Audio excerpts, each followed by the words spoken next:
Hello everyone, তোমরা সবাই কেমন আছো? অনেক দিন পর কাজের একটা মিনি ব্লগ তোমাদের সাথে শেয়ার করতে চলে এলাম। আজকে আমার কাজ ছিল আসানসোলে। সামনে যেহেতু জন্মাষ্টমী, সেই কনসেপ্ট ভেবেই আমার মেকআপ আর্টিস্ট একটা লুক ঠিক করে যে সেই লুকটা আমার ওপর ক্রিয়েট করবে। যেমন ভাবনা তেমন কাজ। আমরা পৌঁছে গেছি আসানসোল লোকেশনে শিবনাথের বাড়িতে।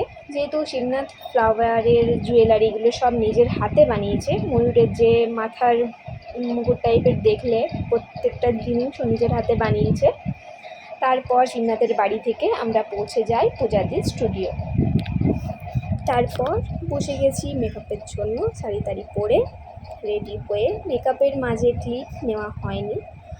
তারপর এদিকে চলছে কলকাতা শিবনাথ করেছে, আর মেকআপটা পুরোটাই আমার মেকআপ আর্টিস্ট।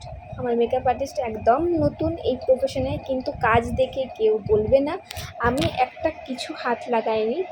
পুরোটা আমার মেকআপ আর্টিস্ট নিজে করেছে, চৈতালি। খুবই ভালো হয়েছিল মেকআপটা।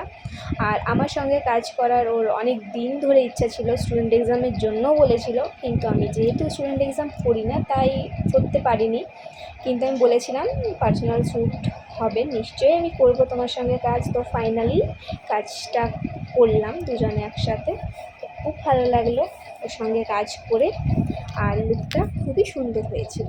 আর আজকের ফটোগ্রাফার ছিল রাজাদা। তারপর শ্যুট কমপ্লিট করে আমার ট্রেন যেহেতু ছিল, হুড়মুড়িয়ে ট্রেন ধরতে বার হয়ে যাই। তারপর আবার স্টেশনে নেমেই দেখি বিশাল মেঘ, ঝড়, বৃষ্টি আর কি কাক ভেজা হয়ে বাড়ি ফিরলাম। তো চলো, ভিডিওটা কেমন লাগলো জানাতে অবশ্যই ভুলবে না।